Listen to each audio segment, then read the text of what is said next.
20th anniversary of the WNBA. We're going to add to the legacy. With the first pick, Brianna Stewart. I can't wait to rev you up faster than you can see. Oh, my goodness. Wow, that was electric. Wow, what a bucket. Oh, how about that move? Brittany Griner throws it down. We're being treated to a new era of the WNBA. There's so many elite players in the WNBA that everybody is working nonstop.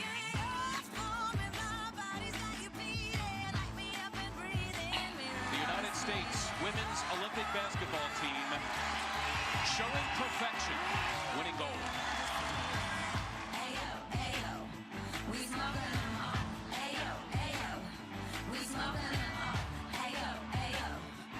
These three women today were iconic. The work that they do lifts every woman everywhere. Let's hear it for Tamika Catchings. Thank you for allowing me to follow my dream. Two best all season going at it. Great. Kicks to the corner. Beard, a three. It's good! At the buzzer! LA Sparks 2016 WNBA champions. Ladies and gentlemen, the WNBA Top 20 and 20. From falling down.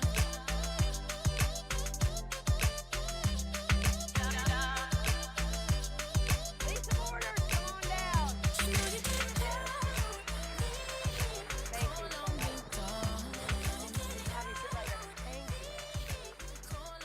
you. Awesome video. Thank you. Did that not look like fun? Totally fun, yeah. Well, you weren't here on, we started our day on, it was yesterday morning with Sally Hogshead talking about fascination. And when we were talking to you and your team and I was reading up more about you, I became fascinated with you. Seriously, you have such an interesting history and background, and I'm excited to talk through it with our women here today. So let's start by you talking a little bit about, we heard it in the bio that was read, but you grew up in the segregated South and that really affected how you have led since then. So talk a little bit about your background. Sure. Well, first and foremost, let me thank you, Patty, for inviting me and for the organization. You guys are awesome. Can you give yourselves a round of applause? Women leaders. And may I take a point of personal privilege? I know at least one of our players is here. Kalina, where are you? Yes. Kalina from the Seattle Storm. Stand up, girlfriend. Yes. Stand up. You got a professional basketball player in the house. And actually, I think Terry Jackson is here too from the Players Association. I know. No, she had to leave. She told me she's like, I've heard you before. Okay. Been there, done that, got my t-shirt. So growing up in the South was interesting. It was a little bit scary. I'm from Atlanta. That's my home city, the cradle of the civil rights movement. And my paternal grandfather was instrumental in helping to get the first black policemen their jobs in Atlanta. So I grew up in an environment where every voice was lifted. We started in the church and we grew up there. And my grandfather was very clear. He used to say, God gave you 2 ears and 1 mouth for a reason. You should listen twice as much as you talk. Excellent. I had a hard time learning that, Patty, because I was always talking, but I internalized many of his messages. But it was an interesting time. It was difficult in 1969 when I helped integrate an independent school. We got called racial slurs. I was the first of 4 children to attend the school from my family, but I was student number 8 of color at an independent school. So it was fascinating and it was adverse at times. But that experience from 7th grade to 12th grade, being called racial slurs every day, I can remember telling my mother in 10th grade, I don't want to go to school here anymore. There's no one here for me to date, because there was no interracial dating. And she said, you're confused. You're not there to date. You've got your whole life to date. Yep. Now, mostly women here. I don't see any eligible men because I'm still working on that. But she was absolutely right. You need to stay focused on the issue at hand, which was getting my education, which we believe, I still believe to this day, levels the playing field Yes, for absolutely. opportunity and accomplishment. So it was a difficult time, but my mother also reminded me often that diamonds are made under pressure. Diamonds are made under pressure. So everything that I went through there, along with my siblings, really helped shape who I am today and, frankly, who we all are Absolutely. in our family. Didn't your dad have a great quote, too, that he always talked to you about working twice as hard? Or was that your grandfather? No, it was my dad. You Okay. women, he said to me, you are black and you are female. You will always have to work twice as hard for half the respect. Period, full stop. And of course, it was my dad, so you didn't argue with him, but I Right. didn't understand it until I started working after college, and people would look at you and say, well, surely you can't do that job. Right. You're black. I'd be like, really?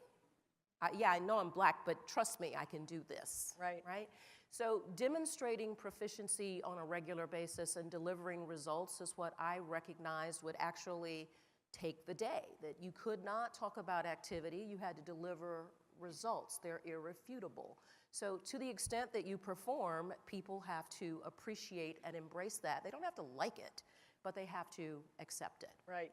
So when you were growing up and heard that, Yeah. that you had to work twice as hard, do you think it still is as true today? And as a working woman, do you feel like that is still the case, the same as it was back when you were integrating the South? I think it is more true today than ever, that's- believe it or it's just not. terrible. But I Yeah. see it as Yeah. I work at the WNBA. I've worked in all three sectors, as you noted. And so I recognize that people are not, they don't grow up knowing bias. You must be taught bias. We are not born knowing that the grass is green, the sky is blue, or water is wet. You have to be taught that. So what I find today is, and particularly in the political environment where we find ourselves, people are giving voice to misogyny. It's, we don't need women. If you don't walk like us and talk like us and think like us, we don't need you. This notion of monolithic environments is ill-informed, but I find myself at, I'll be 60, Patty, in November. Do I look 60? No. I gotta be 60. I don't have We're to not look used 60. to talking ages around here. So. No, but I'm proud of it. Okay. Every All right, day great. is a blessing. Good for you. You look great. So You're rocking thank it. you. So well done. So to be 60 and see some of the same issues that I saw when I was 16 Yeah, or it's 26 or 36, it just means we have more work to do. Organizations like We Are Women leaders, this is where we get our strength, right? There's strength in numbers. There's strength in celebrating and supporting one another and ensuring that every woman has what she needs to be successful. Women are over 50% of the American population, but the same thing is true for the globe. In business, we want every asset on the table to work with and leverage. I look at women as a community asset. Yeah. So the world needs some work today. Yes. So why would you leave part of your asset off the table? You wouldn't ever do that in business. I don't understand why we do that in our country or in our continent or in the world. So women are an undervalued asset today. I talk about our league all the time. We are like a penny stock. We punch way above our weight. Yep. And we're going to come back to that and talk more about what we can do to create change and what you're doing with the league. But I want to go back to growing up because you love sports. We said you were a season ticket holder for years before you took your post at the league, but you were a cheerleader, and at that time that was a big deal. Talk about that decision. Well, it was a first, and So it was the first, you were the first black cheerleader? I was the first black cheerleader, and it's interesting, I meet Go, girl. people today, thank you, who cheered against me, and they say, we remember you. Wow. You were the first cheerleader, and I said, I would interject, to wear pink glasses. Because it takes people off guard. But it was true, I was the first person of color to be a cheerleader at that school at that time. Remember, it's 1973, 1974. Those were difficult times, not just in my home city of Atlanta, but all across the country. So it was breaking another barrier. It was a first, but I certainly didn't want to be the last. Right. But you want to cut the path so that folks can How old were you? 16. What does it take to be the first What did it take for you to be able to do that? What kind of decision, what kind of conversations did you have? So I think it takes three things: preparation, perspiration, and persistence. That's what it takes to do the first of anything. So you must prepare yourself first, because you're going to go into a situation that is unique. No one's ever done this particular thing before. So there's no roadmap, there's no blue book, there's no guide to tell you what you need to do. So you've got to prepare yourself to take on whatever comes at you, right?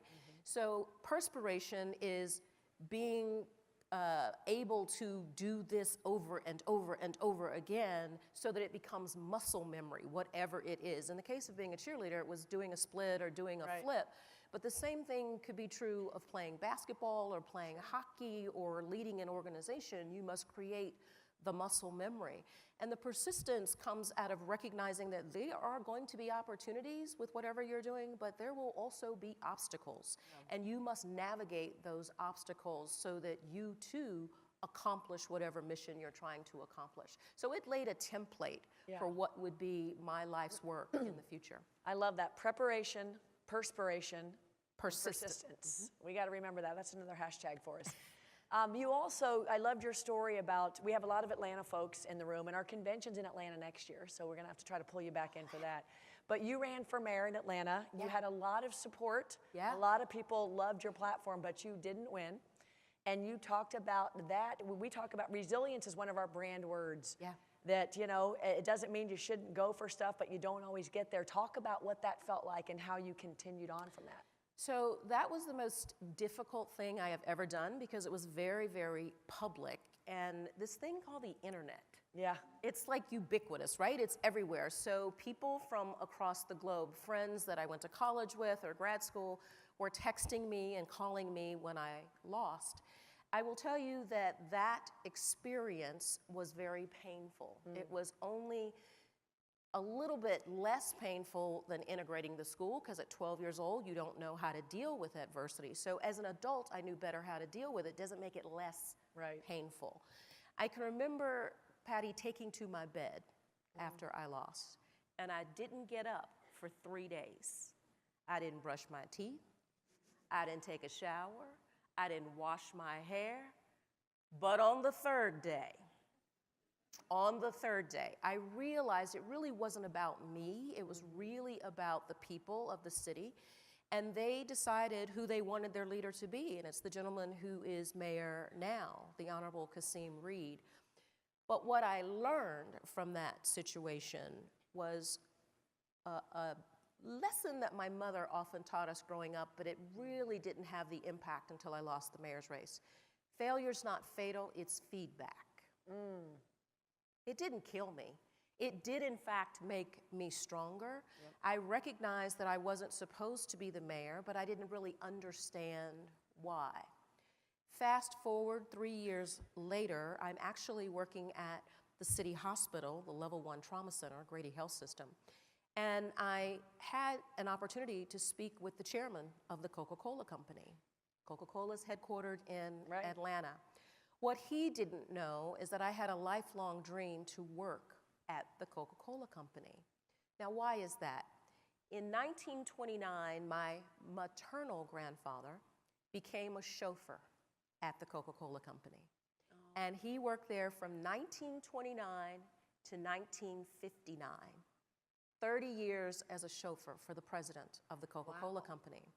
His wife, my grandmother, worked as a maid for 15 years. So 45 years of service to the Coca-Cola Company. But that wasn't the most important part. The most important part was those jobs enabled my mother and her sister to be first-generation college graduates. Great.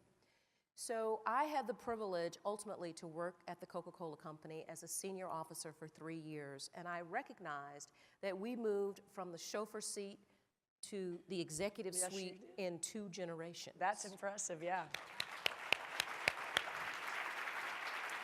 So had I been mayor, Patty, I would not have been available to have that conversation with Muhtar Kent, nor would I have had the opportunity to perhaps take that job, travel the world, and do all the amazing things I was able to do. So the feedback was, I wasn't supposed to be the mayor. Doesn't mean I wasn't supposed to be a servant leader, but that particular role was not the one that was my destiny. Lisa, I'm so glad you said that so perfectly, because that is what we deal with all the time in this industry as well. Everyone has their zone of genius and where they're supposed to be, and in our industry, getting these jobs is what we sometimes hang our confidence on, and we believe that one job was it, when really there's something that could be unfolding down the road for us, and kind of trusting that process in the universe is really important, and it sounds like that's exactly what you did.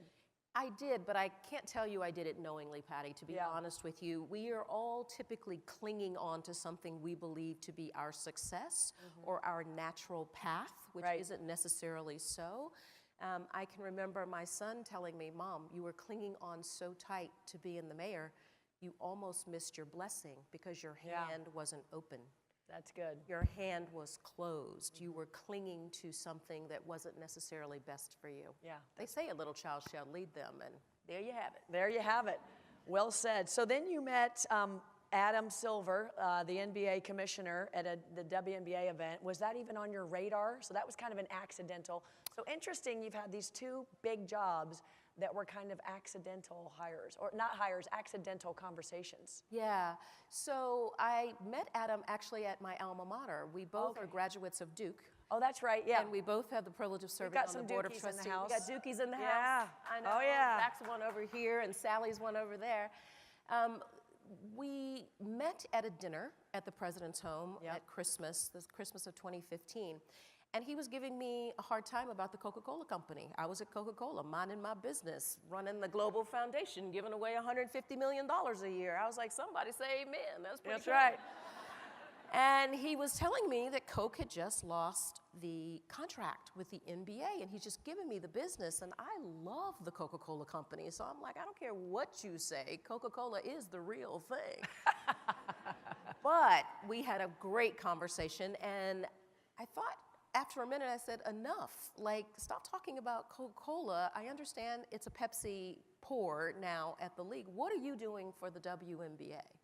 Because you don't have a president right now. Attendance is flat to declining. Viewership is declining. What is going on right now with the WNBA? Because you had been a season ticket holder at the time. I had been a season ticket holder in Atlanta. I helped bring the team to the city when I was vice mayor.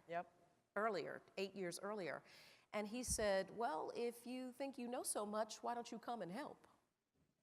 Just like a man. Go down the tunnel. But I love that man, and he is the consummate leader. He threw down the gauntlet, but he wanted help. He needed help, and he recognized it. That's a sign of strength. Oftentimes, many of us, women first among equals, we don't want to ask for help. We want to do everything ourselves. That's just crazy. Right. You should do what you do best and outsource the rest. Write that down. That's right. Because women, we don't think about that. We just want to do everything. So Adam said, why don't you come and help? I said, okay. He said, are you interested? I said, yeah, I think I'm interested, but let me ask you a couple of questions first. And Patty, the question I asked him that was most important to me was, do you believe in the WNBA? Do you believe in the product that's on the floor? Do you believe in the concept of women having equal opportunity? Do you believe in this product? And he thought for a second, and he goes, well, of course I believe. I wrote the business plan 20 years ago. Wow. And I said, no, David Stern, your predecessor, told you to do that. That's not what I asked you. I asked you, did you believe in the W? And he said, I absolutely believe in the W. I said, Great. okay, then let's have a conversation about it. Because if the top person doesn't believe in what you're trying to do, no matter what it is, it won't work. Right. Culture in an organization is prevalent everywhere. Culture eats strategy for lunch. Yes, we have heard that. Culture eats strategy for lunch. So I don't care what strategy you put in place, how many plans you make, how many books you write. If the culture isn't right, if top leadership isn't engaged and fully embracing what you're trying to do, it's not going to work. The fact that Adam believes and puts the full weight of not just his personality, but his whole professional being behind our league, along with the entire enterprise of the NBA family, That's what helped me make the decision to make the change. Okay, so you're in the job then, and so tell us what has been the most challenging thing you've dealt with so far. So the most challenging thing is probably dealing with people who are unexposed to our project or our product. It seems that there is this notion that women can't do anything. Not in this room, there isn't. I can It's tell like, you that. are you kidding me right now? But it's true. We have an awareness issue, and so people are not stupid. Stupid means you don't have the capacity to think.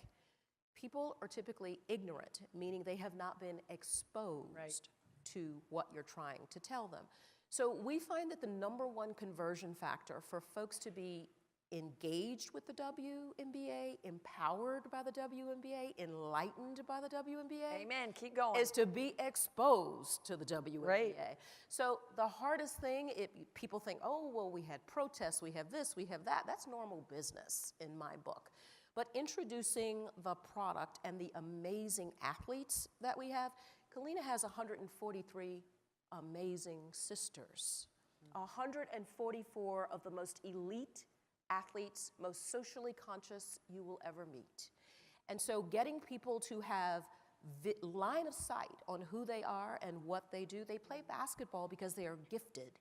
That's what they do. That's not who they are. Right. So awareness of the product and what it means to the landscape of sports, but more importantly to how women are received and perceived in light. Sports is one of 2 international languages. The other is music. Yeah. You don't have to speak to enjoy a sporting event. Not one word.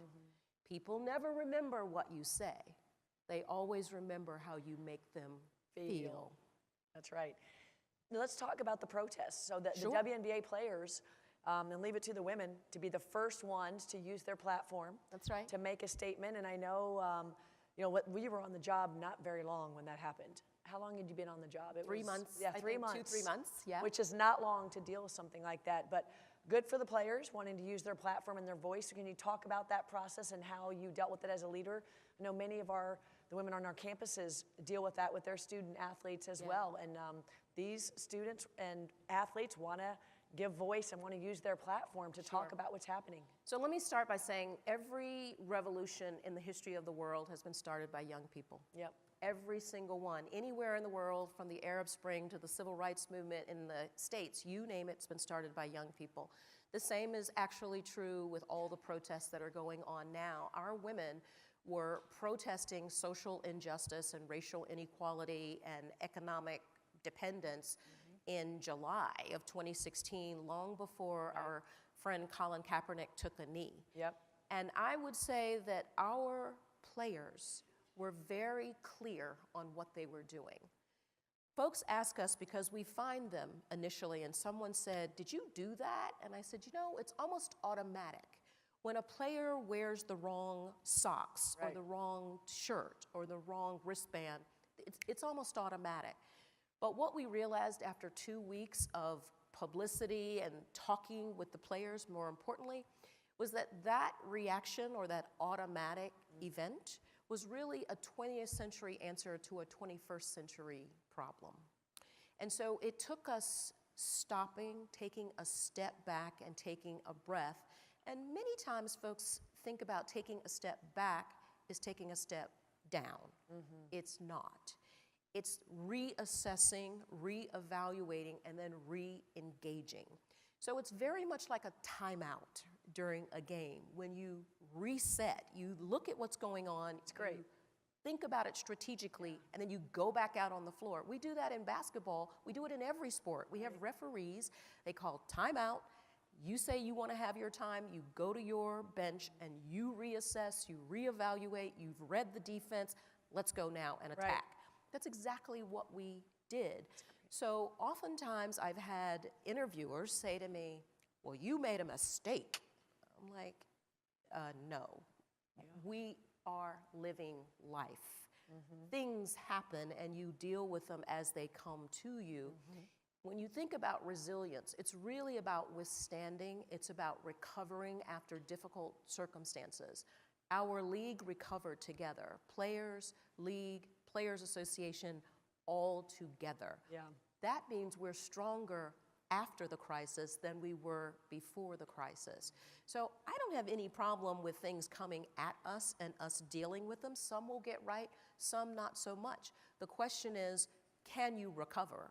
Can you figure out what's not right, tweak it, and move forward?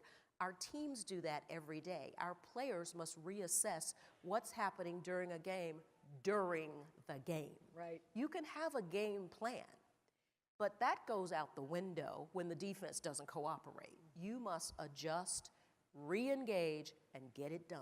What a great analogy, and it's a great lesson for all of us to take a timeout and you can make your adjustments during the game. What advice would you give our administrators now, having gone through what you went through? You know, and of course we're in the fall, but with everything going on, there's more protests happening, and young people are wanting to speak out. Is there any advice you would give leaders on campuses to allowing their student athletes to have voices now, but how to manage that? So the first thing I would tell you is listen to the young people. As I said, every revolution in the history of the world has started with young people. My son, who is 35 years old, and he reminds me often, Patty, that this generation does not want the sage on the stage. They want the guide on the side.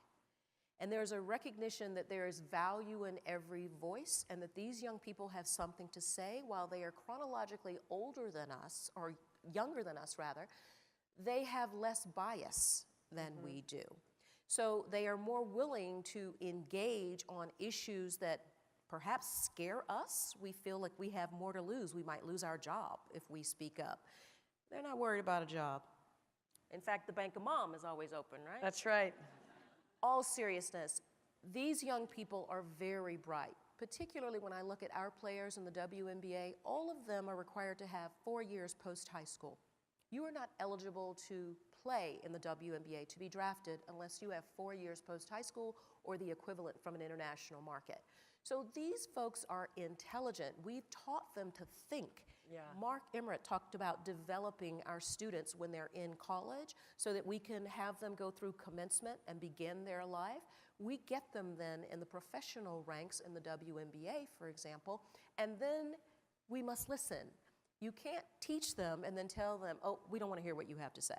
Right. So I would advise to take the advice my grandfather gave me. God gave you 2 ears and 1 mouth for a reason. Listen twice as much as you talk, first. And second, to really vet what the young people are saying. Don't just have it go in one ear and out the other. Really listen to it. I think when I evaluate what's going on in the world today, this notion of disrespect to the flag, for example, people are talking past one another.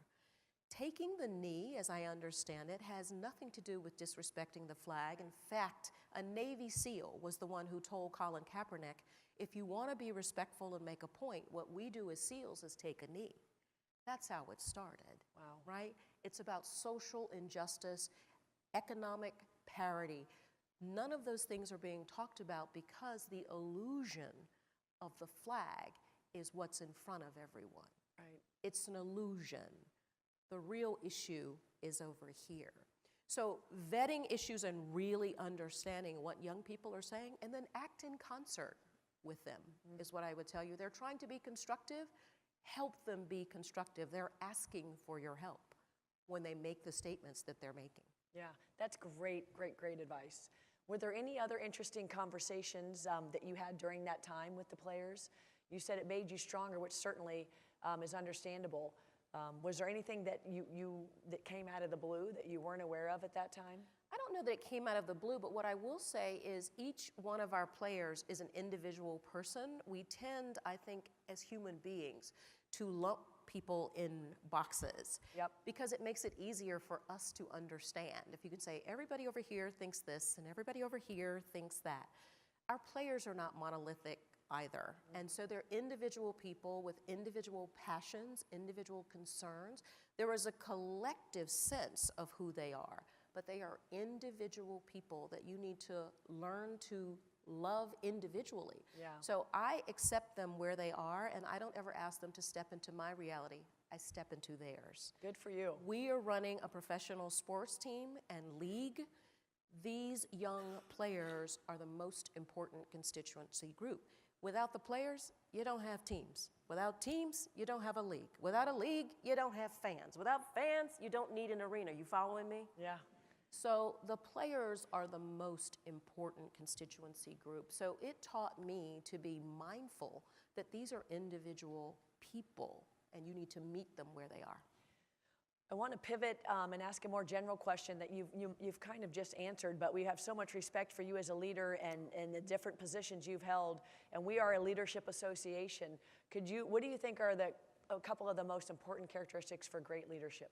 So I think there are three: competence, confidence, and compassion. Those are the attributes in my book of a strong leader. So leadership by definition, Lisa's definition, is passion turned into action. It's passion turned into action. I'm almost 60, Patty, I said earlier. I don't do anything I don't want to do anymore. Good for you.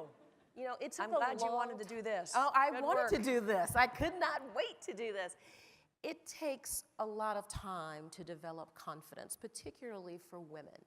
It's usually 40 or 45 years old before we recognize that we can be us, our authentic selves, and that people will accept and embrace us for who we are. So that confidence is built over time. Competence is something you develop in your field of work. So you can go to school to develop competence or proficiency in a particular area. You can go to school academically, or you can go to school experientially, but you develop your competence by studying, your confidence by repetition, your compassion by developing empathy and walking in others' moccasins. So to be a good leader, I think you've got to be competent, you've got to be ready, bring your A game. You've got to be confident enough that when you get pushback, that you can defend your position. But the compassion to know that everybody has not been as blessed as you, and you have not just the opportunity, but the obligation to lift that person and help them reach their full potential. I love that. I'm so thrilled that we're recording this so I can go back and take all my notes. And our last question, as we're running out of time here, we have all the women in the room that got to hear this. Will be on the podcast, obviously, that'll get out there. But imagine every woman in the world is listening to this podcast, and you could give us one bit of information, one bit of advice that would inspire us to be where we're supposed to be in the world. What would that be? Wow, no pressure, Patty. It would be true to you. When I think about all the women who try to be true to a partner or to a spouse or to a parent, it occurs to me that there's only one you. You have unique gifts. They have been endowed and given to you. And it is important that you share those gifts. And you can only do that if you are true and authentic to yourself. Amen. There's only one you. You don't have to worry about what anybody else is doing. Do you. Amen. I love that. And Lisa, I want to say one thing at the end here. You are definitely competent. And intelligent, but I want you to know, and when I read about this, and I see it when I'm sitting here with you, you have an inner strength and courage that is absolutely palpable and inspiring. So thank you so much for being here. Thank you for having me. you. Pleasure to be here. Lisa Borders. Thank you.